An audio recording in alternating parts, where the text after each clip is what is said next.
Bon, shalom, bien-aimés saints, que Dieu vous bénisse.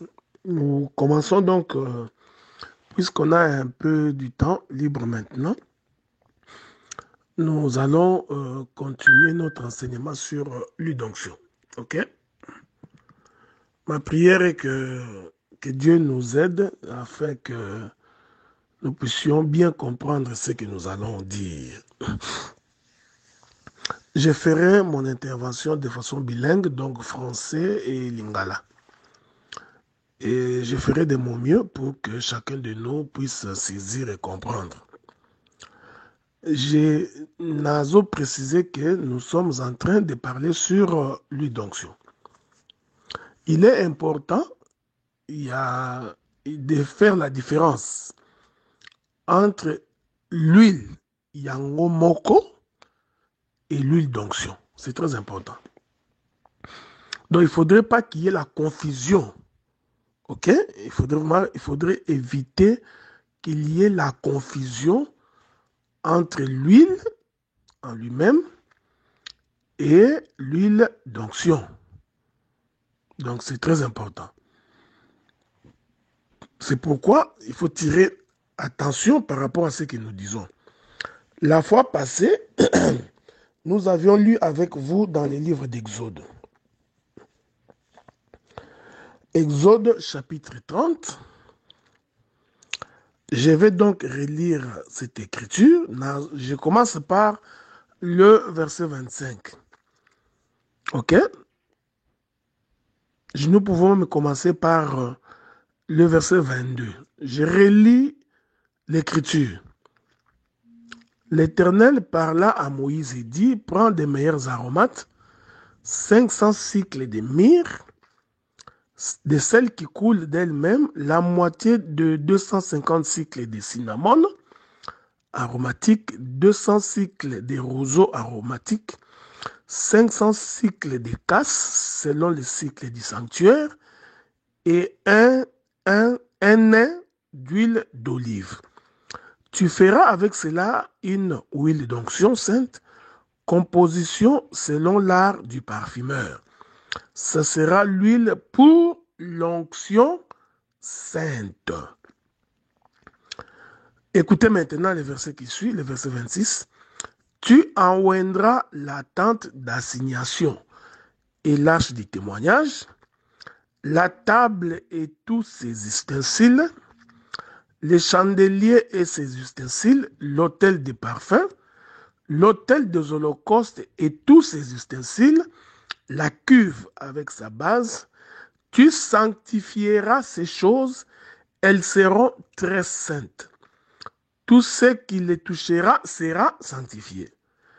Tu oindras Aaron et ses fils, et tu les sanctifieras pour qu'ils soient à mon service dans les sacerdoces. Il est important de retenir les versets que je suis en train de lire.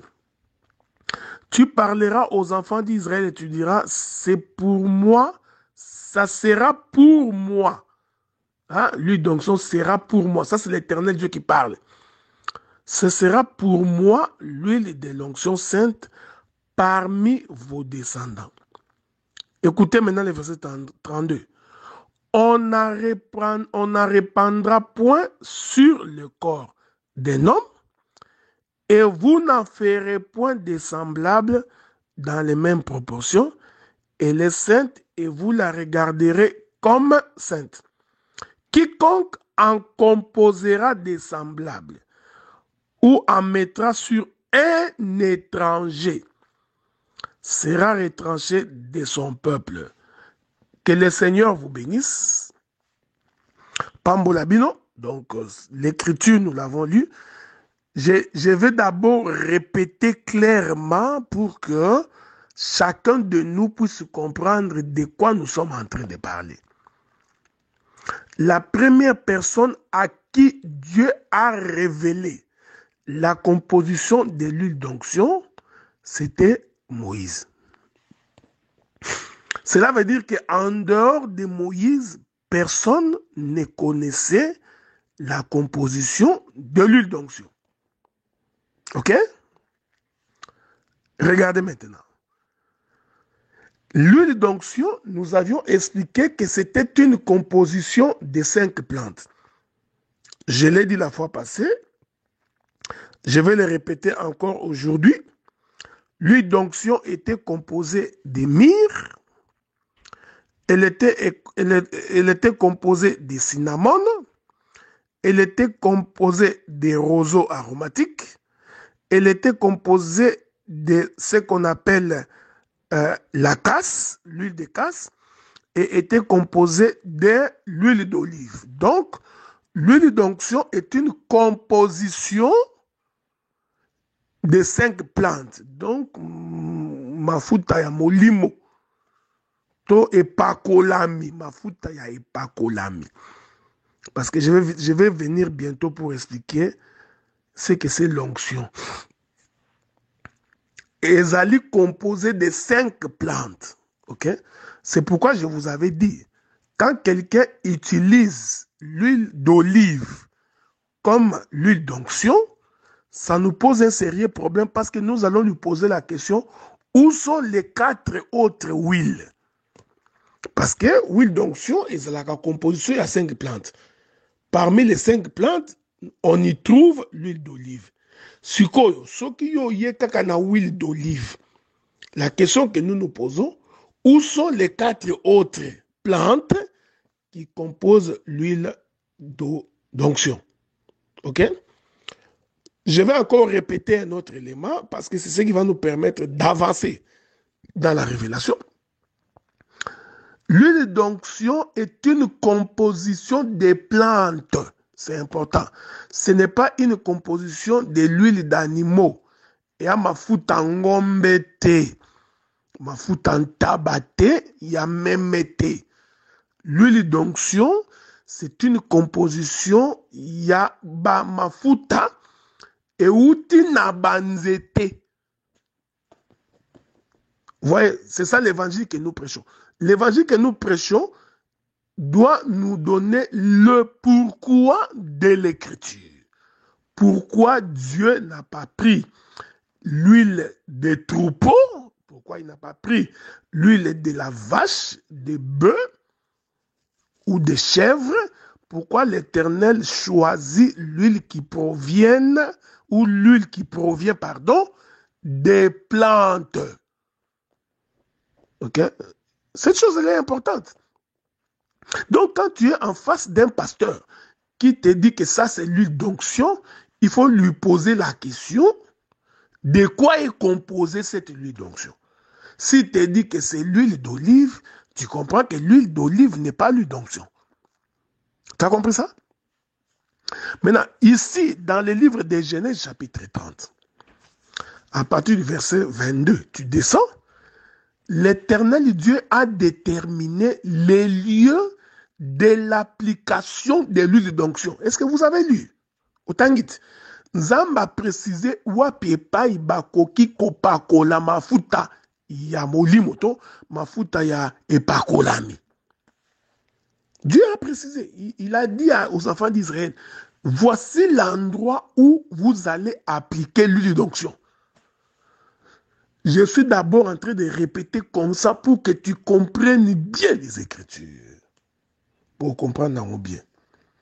Il a précisé que l'huile d'onction ne peut être appliquée que sur les éléments du tabernacle. Autant la Bible, il faut tant la Bible bien. À l'obi, loba. Quand vous allez appliquer l'huile d'onction, vous appliquez un bipa union sauté. Beaucoup appliquer un kakana ba élément ya tabernacle. Je vais lire pour vous le verset 26. Genèse chapitre, Exode chapitre 30. Tu enjoindras la tente d'assignation et l'arche du témoignage. C'est important. Donc, l'huile d'onction, si tu veux la oindre, Dieu avait dit, où est-ce que tu vas oindre ça? Tu oindras cela sur la tente d'assignation et sur l'arche du témoignage. Je continue. Sur la table, tous ces ustensiles, le chandelier et ces ustensiles, l'autel de parfum, l'autel des holocaustes, tous ces ustensiles, la cuve avec sa base, tu sanctifieras ces choses, elles seront très saintes. Tout ce qui lui touchera sera sanctifié. Est-ce que tu comprends ce que j'ai dit? Première destination, il y a application de l'huile d'onction, c'est le tabernacle. C'est-à-dire tous les éléments qui composent le tabernacle. Tu vois bien, mes frères, si tu veux comprendre les choses de Dieu, il faut bien lire les Écritures. Maintenant, il faut aller expliquer, mais qu'est-ce que c'est le tabernacle? Que Dieu vous bénisse, hein? Que la paix de Dieu soit avec vous. Donc, je suis en train d'avancer doucement. Je ferai de mon mieux pour que chacun de nous, du plus grand au plus petit, que chacun de nous soit capable de comprendre ce que j'ai dit. Parce que je vous ai toujours dit que celui qui ne connaît pas marche dans les ténèbres. Celui qui ne connaît pas peut facilement être emporté par tout vent de doctrine. La connaissance va t'ouvrir les yeux pour distinguer le bien du mal, distinguer le vrai du faux. L'Éternel Dieu avait précisé l'endroit où on doit appliquer l'huile d'onction. Quand vous lisez votre texte, vous allez remarquer que l'huile d'onction n'est appliquée que sur le tabernacle avec toutes ses composantes. OK? Parce que l'autel des holocaustes, la cuve des reins, se trouvait dans les parvis, la table et les chandeliers se trouvaient dans les lieux saints, l'arche des témoignages se trouvait dans les lieux très saints. Donc, les éléments qui reçoivent l'huile d'onction selon Dieu, c'est le tabernacle. Que la paix de Dieu soit avec vous. Je vais ajouter une autre écriture. J'ajoute. Regardez. Dieu va encore ajouter qui d'autre aussi peut recevoir l'huile d'onction. Regardez le verset 30. Exode 30, verset 30.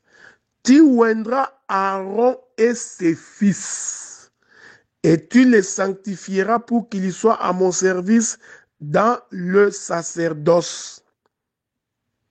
Tu vois? Un autre groupe qui doit recevoir l'huile d'onction, il s'agit d'Aaron et de ses fils. Oh, vous savez, non? Aaron, c'est le souverain sacrificateur. Et les fils d'Aaron sont les sacrificateurs. Que Dieu vous bénisse. Je répète ça, je répète ça clairement. C'est très important.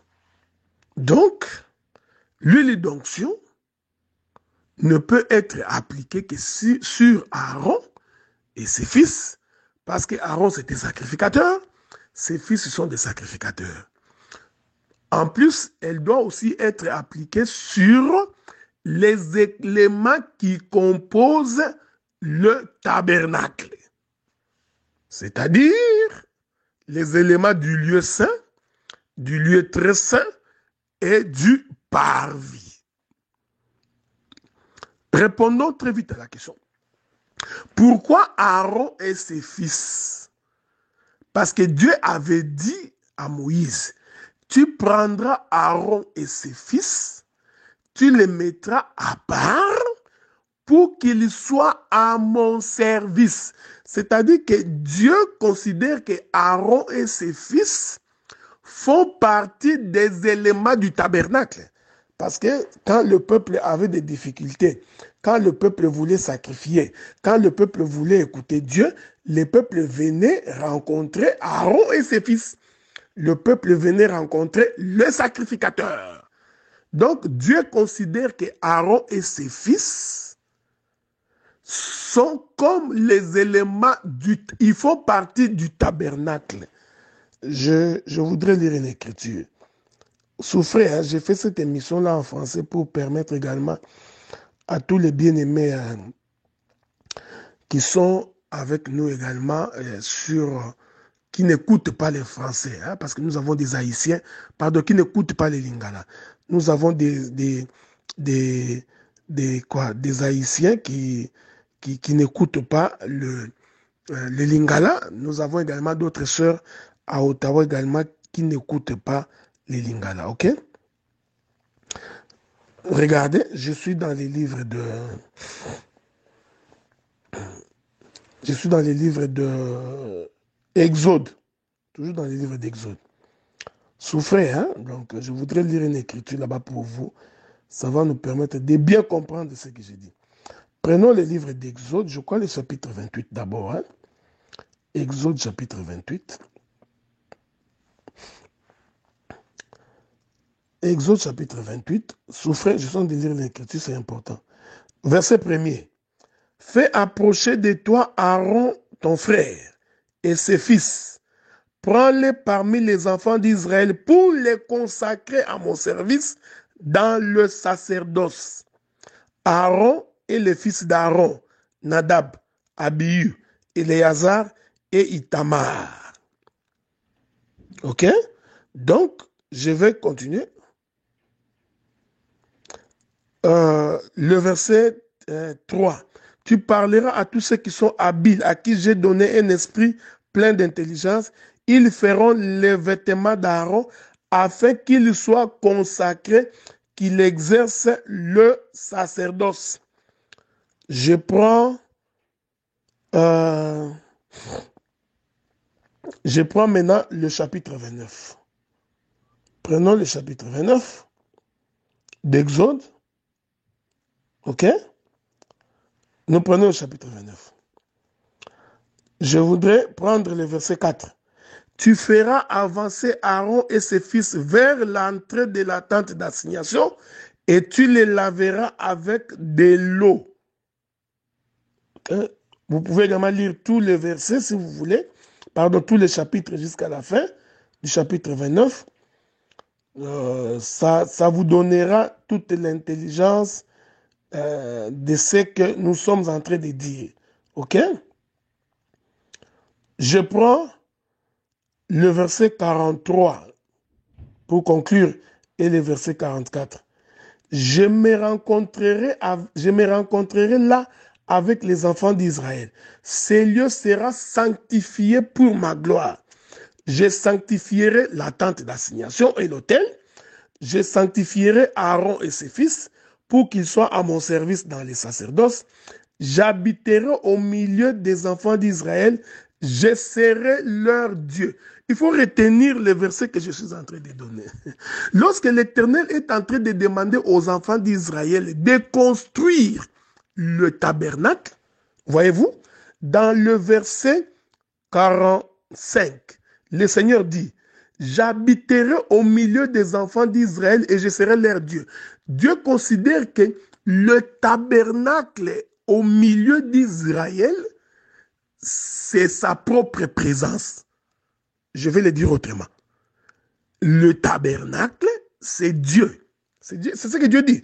Il dit, lorsque vous allez faire le tabernacle, tous les ustensiles du tabernacle, et que tu vas également prendre Aaron et ses fils, tu vas les consacrer à mon service dans le sacerdoce. Alors Dieu conclut, ces gestes-là, tous ces mouvements-là, voudraient tout simplement dire, moi l'Éternel, j'habiterai au milieu de vous et je serai votre Dieu. Est-ce que tu comprends? Parce que si tu comprends ces choses, tu comprendras pourquoi l'huile d'onction ne peut être appliquée que sur les tabernacles et les ustensiles du tabernacle. C'est pourquoi je suis en train d'aller doucement, calmement pour que tu saisisses. Quand je prêche comme ça, même si tu n'as pas le temps, même quand dans tes temps libres, au lieu d'aller écouter la musique profane, au lieu d'aller suivre les TikTok, essaye ne fût-ce que de suivre ça parce que c'est très salutaire. Ça va t'aider de ne pas tomber entre les mains des bandits et des gourous. Donc, le livre d'Exode chapitre 29 confirme que le tabernacle au milieu d'Israël, c'est Dieu parmi son peuple. Je vais le dire autrement. Que signifie Dieu parmi le peuple? Mais c'est Emmanuel. Hein? L'enfant qui est né, Jésus, on l'appellera Emmanuel, ce qui veut dire Dieu parmi vous. Ah, maintenant la compréhension de l'écriture devient facile. Nous comprenons que le tabernacle qui est au milieu du peuple, qui représente Dieu parmi le peuple, en réalité, c'est la personne de Jésus-Christ. Je voudrais, donnons les Écritures, ça va nous aider à pouvoir avancer, ok? Je vous reviens. Que le Seigneur vous bénisse, que Dieu vous bénisse.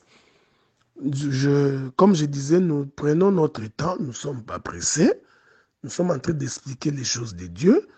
Et mon souci a toujours été que lorsque nous expliquons les choses de Dieu, que la parole de Dieu te transforme, et que cela puisse vraiment te changer. Que la parole de Dieu enlève en toi l'amertume, les mauvais cœurs, la jalousie, les soupçons, la haine, que ces choses soient enlevées, que cela soit ôté au-dedans de toi, que la racine du péché soit ôtée, que tu deviennes quand même une bonne personne. C'est très important. Nous prenons le livre de Matthieu, chapitre 1er, verset 23. Voici la Vierge sera enceinte, elle enfantera un fils, on lui donnera le nom d'Emmanuel, ce qui signifie Dieu avec nous. D'autres versions disent ce qui signifie Dieu parmi le peuple. Je rentre dans Exode. Je vous ai dit ceci, je répète ça, je répète. L'huile d'onction ne peut être appliquée que sur les éléments du tabernacle. Ok? Parmi ces éléments, j'ai donc ajouté Aaron et ses fils, c'est-à-dire les sacrificateurs. Donc, l'huile d'onction ne peut être appliquée que sur eux.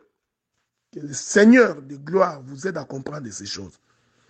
C'est pourquoi, des fois, nous sommes étonnés de voir un homme qui se dit homme de Dieu, qui donne l'onction sur une chèvre, sur un bouc. Donc, vraiment, il faut être malade spirituellement pour faire des choses comme ça. Il faut être un sorcier pour prendre l'huile d'olive et appliquer sur les gens et l'appeler l'huile d'onction. Je voudrais vous demander d'être en paix parce que nous allons examiner toutes les huiles qui sont dans la Bible. On va les examiner, ok? Ne vous en faites pas. Tous les versets de l'huile là, on va les examiner. Ici, je donne d'abord l'intelligence de l'écriture pour que cela soit plus facile pour vous et pour nous de comprendre lorsque nous allons interpréter les différentes huiles dans la Bible. Et je vous avais dit que toute huile n'est pas huile d'onction. Il faut faire très attention. Donc, le Seigneur explique que la présence du tabernacle, c'est sa propre présence sur la terre. C'est comme ça que nous avions compris. En réalité, le tabernacle que Moïse avait construit, dans le vrai sens du mot, c'était Dieu sur la terre. Ok? Or, Dieu parmi les hommes, c'est Emmanuel. Donc, nous comprenons que c'est Jésus-là qu'on appelle Dieu. Parmi les hommes qu'on appelle Emmanuel, c'est donc lui le véritable tabernacle. Vous savez, le mot tabernacle ne veut rien d'autre dire que la maison. Ouais. Donc, le tabernacle veut tout simplement dire la maison. Hein? Le tabernacle est un corps. C'est pourquoi vous allez remarquer, lorsque Moïse a fini de construire le tabernacle, la Bible dit que la nuée a quitté le ciel et la nuée est venue habiter dans le tabernacle. En d'autres termes, le tabernacle est devenu la maison de la nuée. Or, la nuée, c'est Dieu, ok? Je voudrais vous aider à saisir cette portée de l'écriture. C'est très important. Donc, le tabernacle, c'est la maison de la nuée. Je voudrais lire une écriture. Souffrez, hein? Je voudrais lire une écriture dans le livre d'Exode.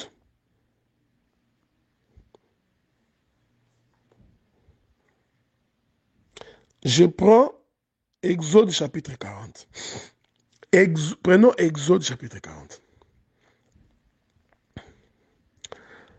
Je vais prendre le verset 33.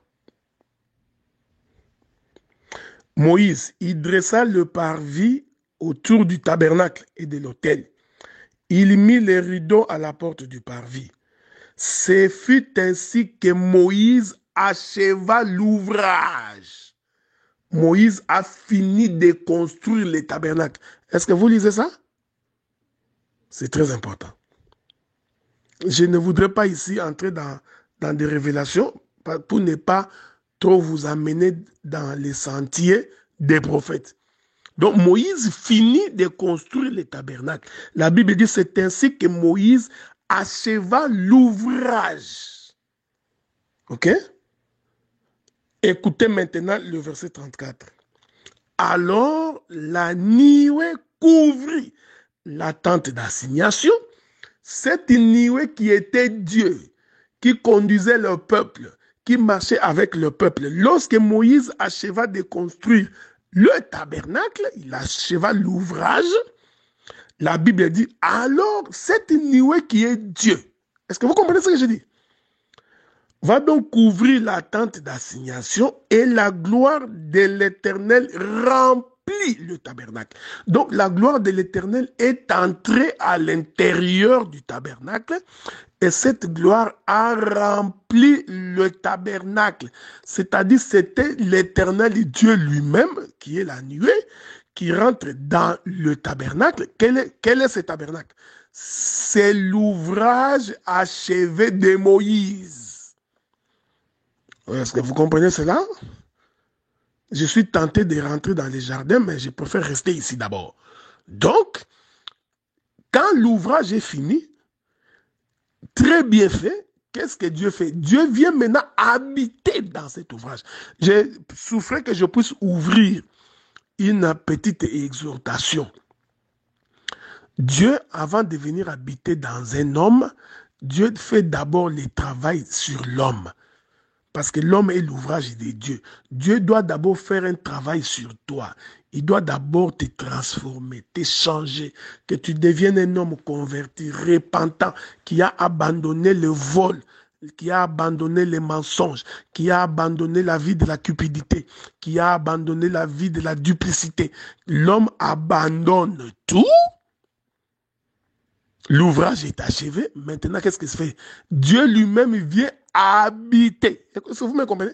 Il vient habiter en toi. C'est ça la nuée qui rentre dans le tabernacle. C'est pourquoi Paul avait raison de dire, ne savez-vous pas que votre corps est la maison du Saint-Esprit? Ok? Où est-ce que Paul a ramassé cette écriture? Il a ramassé cette écriture ici, dans Exode. Alors la nuée couvrit la tente d'assignation et la gloire de l'Éternel remplit le tabernacle. Moïse ne pouvait pas entrer dans la tente d'assignation parce que la nuée restait dessus et que la gloire de l'Éternel remplissait le tabernacle. Je vous ai toujours demandé, il faut lire la Bible régulièrement parce que si tu es un bon lecteur de la Bible, ça nous permet, lorsque nous avançons, que nous apportions la révélation. C'est comme là, j'ai des révélations à donner, mais je ne peux pas donner la révélation parce qu'il est possible que beaucoup de gens n'ont pas encore même lu ces textes ici. C'est pourquoi je répète d'abord pour que vous compreniez d'abord les textes. pour que personne n'échappe à la connaissance et à la compréhension. Remarquez, on finit de construire l'ouvrage, le tabernacle. N'oubliez pas que l'huile d'onction doit être appliquée sur le tabernacle. C'est très important. Hein? Toute la démarche que j'ai faite, c'est pour aller expliquer pourquoi l'huile d'onction doit être appliquée sur le tabernacle. Pour comprendre pourquoi aujourd'hui les gens font mauvais usage de ce qu'eux appellent l'huile d'onction. Parce qu'ils n'en ont pas la compréhension, l'explication et la saisie. Donc, ainsi le tabernacle devient donc Dieu sur la terre. Dieu dans un corps. C'est-à-dire que le tabernacle, c'est le corps de Dieu. C'est pourquoi Jésus, il dit à Philippe, qui m'a vu a vu le Père. Donc Jésus, c'était lui le tabernacle. Lui, c'était lui le corps. À l'intérieur de Jésus, Dieu habitait. Est-ce que vous comprenez ça? On va lire une autre écriture pour que vous compreniez ça clairement. Je vais ajouter une autre écriture.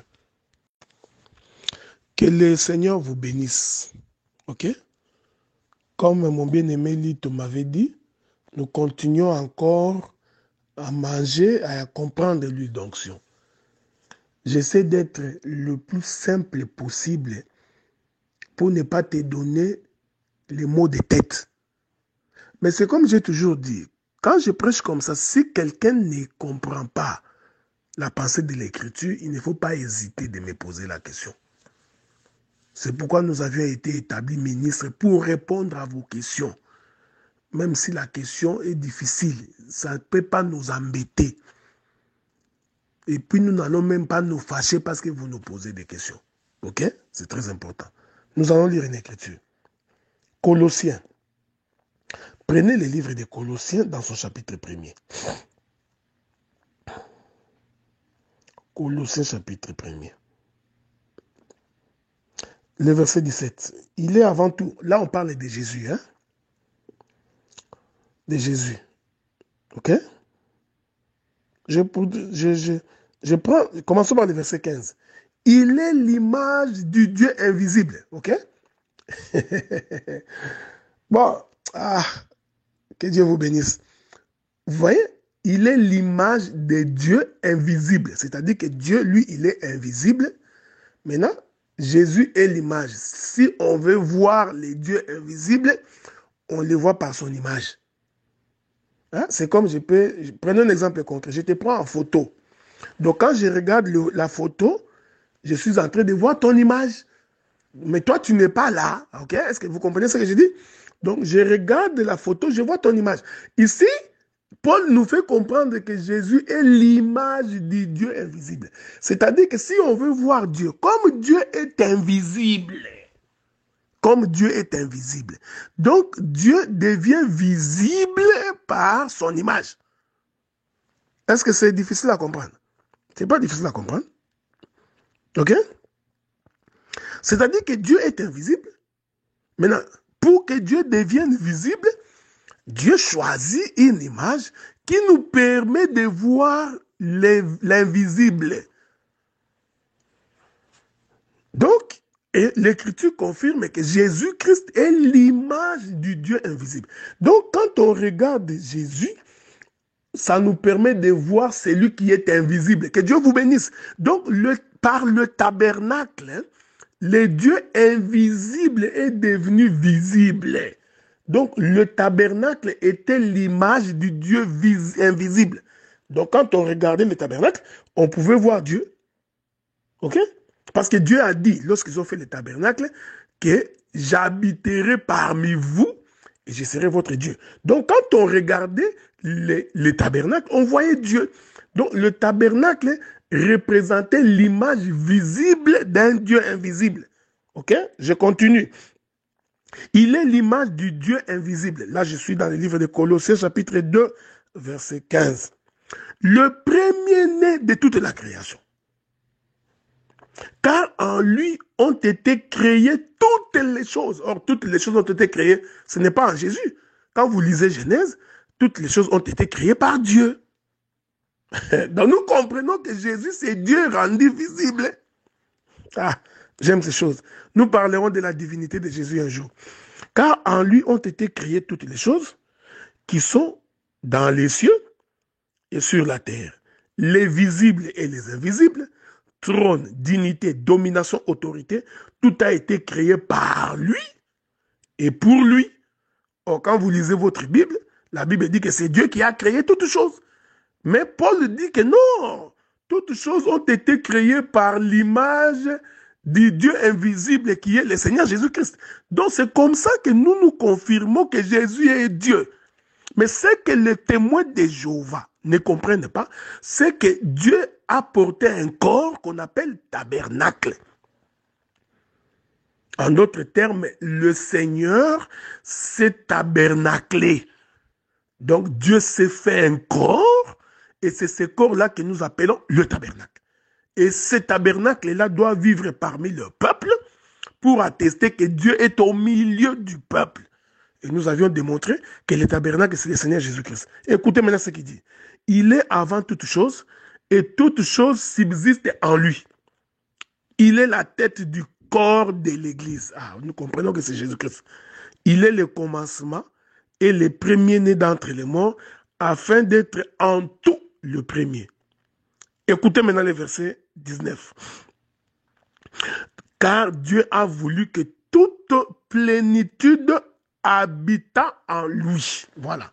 Donc, Seigneur, que Dieu nous aide. Donc, toute la plénitude de ce qu'on appelle Dieu, la plénitude de la divinité, va donc habiter dans un corps. Ce corps-là, Paul appelle ça le Seigneur Jésus-Christ. Je rentre dans Exode. Hein? Rentrons dans Exode, non? Quand nous rentrons maintenant dans Exode, nous nous rendons compte que lorsque Moïse a fini de construire, il a fini l'ouvrage du tabernacle, Dieu est descendu dans la nuée et Dieu est entré dans le tabernacle. Donc, la plénitude de Dieu va donc habiter dans le tabernacle. Voilà pourquoi Moïse ne pouvait pas entrer. Donc, nous comprenons que le tabernacle représente donc Dieu. Le tabernacle représente Dieu sur la terre. Or, quand Dieu est sur la terre, il est sur la terre par la personne de Jésus-Christ. Que Dieu vous bénisse. Hein? Est-ce que vous comprenez ces choses? Donc, tous les éléments du tabernacle, ici j'ai rempli tous les ustensiles, y compris Aaron et ses fils, c'est-à-dire y compris les sacrificateurs, tous sont la composition du tabernacle. Or, le tabernacle, c'est le corps de Dieu. J'aime ces choses. Est-ce que vous comprenez ça? Vous savez ces choses-là? Le tabernacle, c'est le corps de Dieu. Remarquez ces choses. C'est important, c'est très important ce que j'ai dit. Maintenant, Exode chapitre 30 nous dit que l'huile d'onction, qui n'est pas l'huile d'olive, qui est la composition des 5 plantes, je reviendrai avec l'aide du Seigneur pour expliquer le pourquoi du chiffre 5 et pourquoi il ne s'agit que de plantes et non des animaux. Voyez-vous, frère? Ça, ce sont des choses que le Seigneur nous a révélées. Il a caché ça aux gens de ce monde, aux intelligents de ce monde.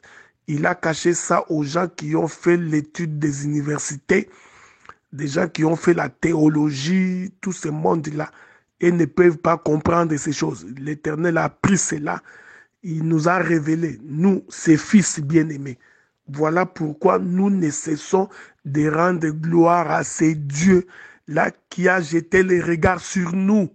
Bien-aimés frères et sœurs, tu es un homme béni, tu es une sœur bénie, tu es heureux face à l'Éternel parce que le Seigneur t'a considéré et il a jeté les regards vers toi. Est-ce que vous remarquez cela? Donc, l'huile d'onction va donc être appliquée sur les tabernacles. Je voudrais prendre une autre écriture. Nous rentrons là où nous étions dans les livres d'Exode. Rentrons encore là-bas dans les livres d'Exode, dans son chapitre 30, ok? Je voudrais rentrer là-bas. Toutes ces choses que je suis en train de dire, C'est comme la viande que je coupe en morceaux. Nous allons les rassembler. Parce que le ministère de la parole, c'est un rassemblement. OK? Donc, un ministre doit être capable de rassembler les morceaux de viande. C'est important. Parce que si tu ne rassembles pas les morceaux de viande, on comprend que le ministère n'était pas donné. OK? Le ministère de la parole, ce n'est pas répéter les versets. Regardez, je rentre dans Exode chapitre 30. OK? Écoutez ce que la Bible dit. Je prends le verset 32. Tu n'en répandras point sur le corps d'un homme. Est-ce que cette Bible ici, nous la lisons avec ces gens ou ils lisent une autre Bible? Le Seigneur dit ceci, l'huile d'onction quand vous l'aurez, vous ne pouvez pas répandre ça sur le corps d'un homme. On ne peut pas prendre l'huile d'onction, répandre sur le corps de Matembele. Non. Vous prenez l'huile d'onction, vous répandez sur le corps de Matungulu Bernard. Non. Vous prenez l'huile d'onction, vous répandez sur le corps d'Edgar. Non, non, non, non. La Bible est claire. C'est pourquoi quand tu n'as pas l'intelligence, tu vas te poser, mais pourquoi Dieu dit ça? Mais est-ce que Aaron et ses fils ne sont-ils pas des hommes? Oui. Mais Dieu considère que Aaron et ses fils font partie du tabernacle. J'aime ça. Voyez-vous? Ce sont les éléments du tabernacle. Étant les éléments du tabernacle, ils peuvent donc bénéficier de l'huile d'onction. Mais on ne peut pas prendre l'huile d'onction et répandre cela sur le corps d'un homme. J'ai relu ça. Ne me dis pas que tu n'as pas vu ça.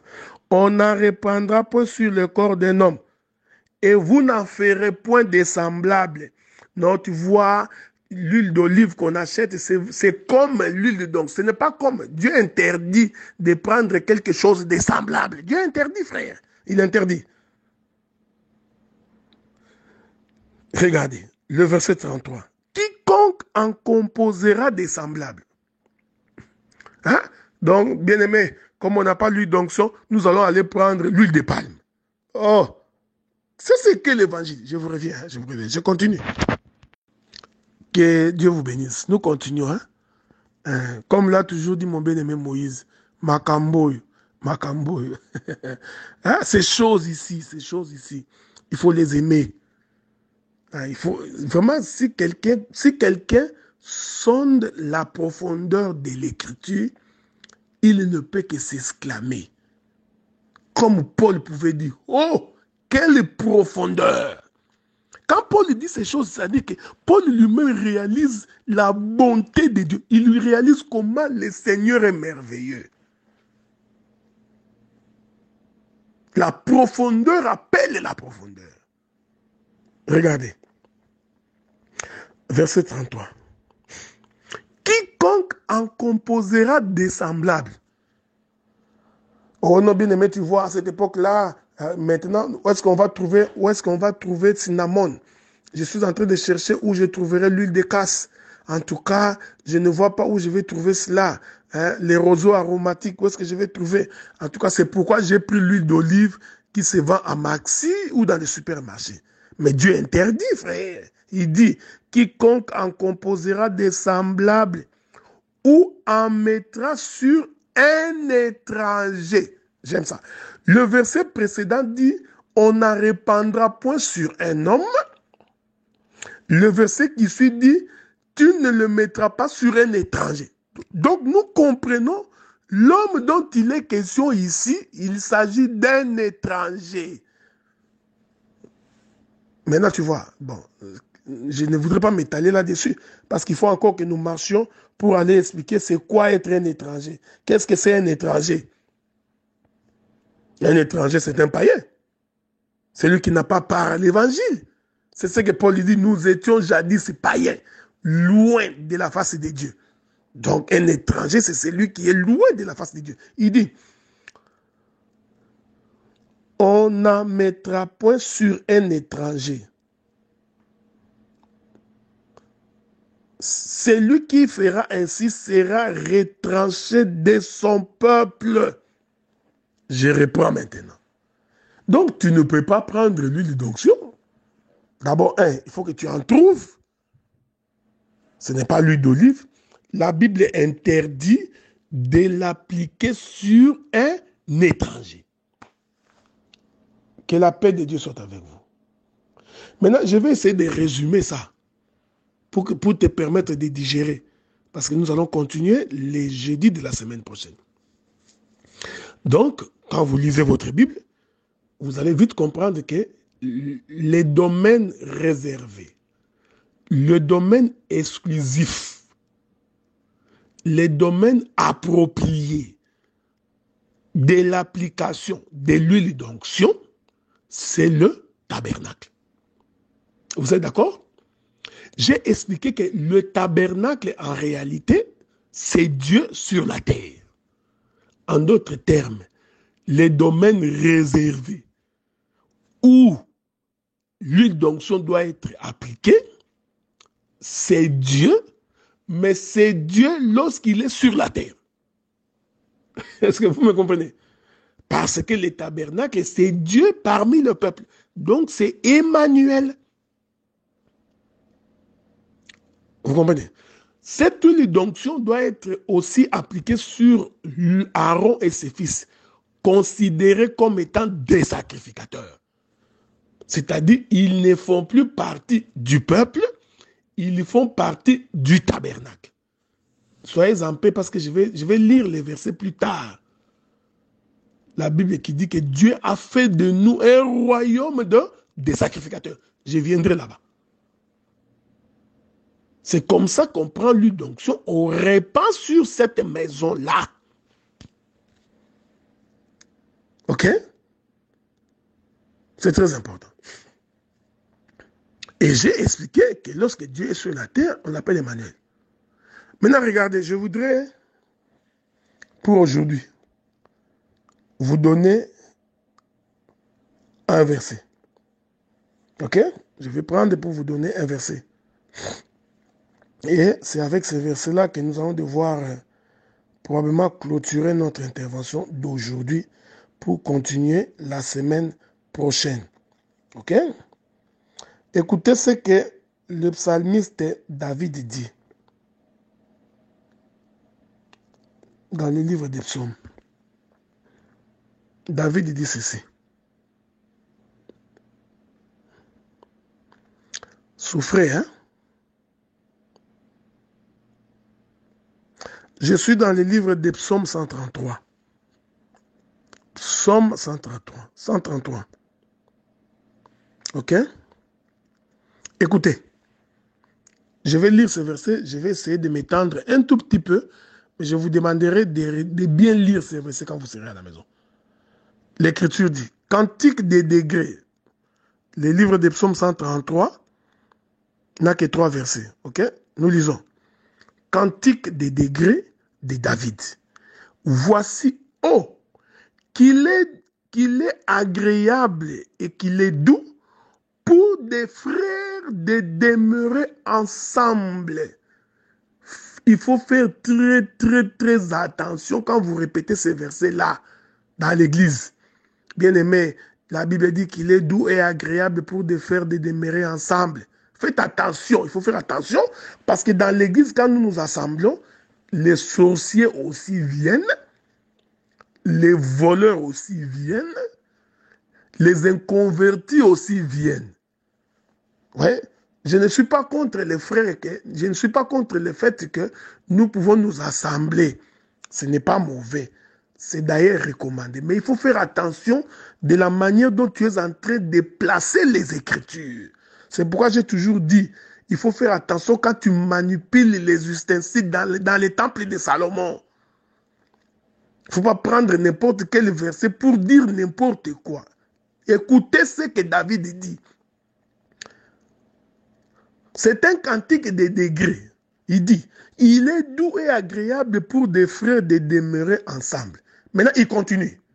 C'est-à-dire, il faut d'abord que nous demeurions ensemble. Maintenant, regardez. Il continue, il dit, c'est comme l'huile précieuse. Il y a des versions qui disent, c'est comme l'huile d'onction qui répandue sur la tête. Est-ce que vous me suivez? L'huile est répandue où? Sur la tête. Souvenez-vous, je vous avais dit que Jésus-Christ est l'image de Dieu. Il est la tête du corps de l'Église. Il faut pas oublier ça. Il faut pas oublier ça. Si tu oublies ça, tu vas te perdre dans la forêt. L'huile d'onction est répandue où? Et, écoutez, non, j'aime ces choses, Le Seigneur est bon. Regardez. David commence par expliquer qu'il est doux et agréable pour des frères de demeurer ensemble.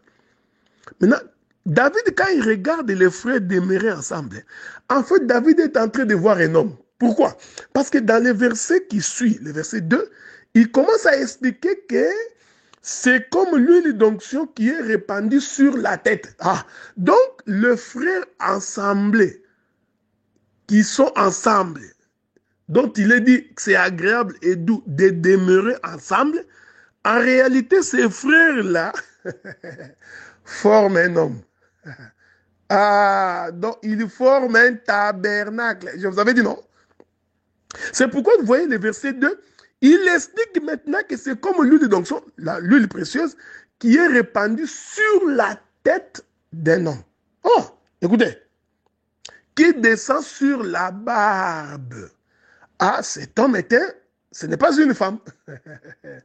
C'est lui qui reçoit l'huile d'onction. Vous voyez, que le Seigneur vous bénisse. Sur la barbe d'Aaron. Voilà. Donc, quand les frères se rassemblent et demeurent ensemble, en réalité, ils forment Aaron. Or, Aaron, c'est le souverain sacrificateur. Est-ce que vous comprenez ça? Aaron, c'est le souverain sacrificateur. Soyez en paix. Parce que nous n'avons pas encore fini notre marche. Qui descend sur le bord de ses vêtements. Il continue, c'est comme la rosée de l'Hermon qui descend sur les montagnes de Sion, car c'est là que l'Éternel envoie la bénédiction, la vie pour l'éternité. Ah, mais il est merveilleux. C'est-à-dire que s'il y a un endroit où Dieu envoie la bénédiction et la vie pour l'éternité, ça doit être sur cette montagne d'Hermon, ça doit être sur la tête du souverain sacrificateur, ça doit être là où les frères se sont assemblés. Est-ce que vous saisissez ce que je dis? Hein?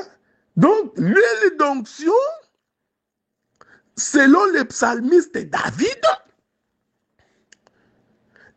ne peut être répandue que là où les frères s'assemblent et qui forment un corps.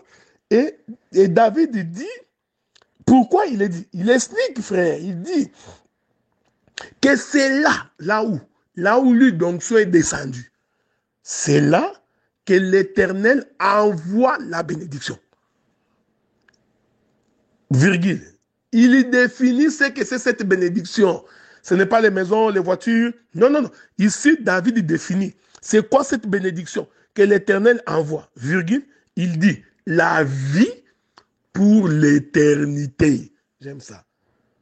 Jésus-Christ a dit, celui qui croit en moi aura la vie. Celui qui a les fils en lui aura la vie. Ici, nous comprenons que l'huile d'onction est répandue là où se trouve la vie pour l'éternité. Quel est cet endroit? C'est le Seigneur Jésus-Christ. Mais soyez en paix, je n'ai pas fini.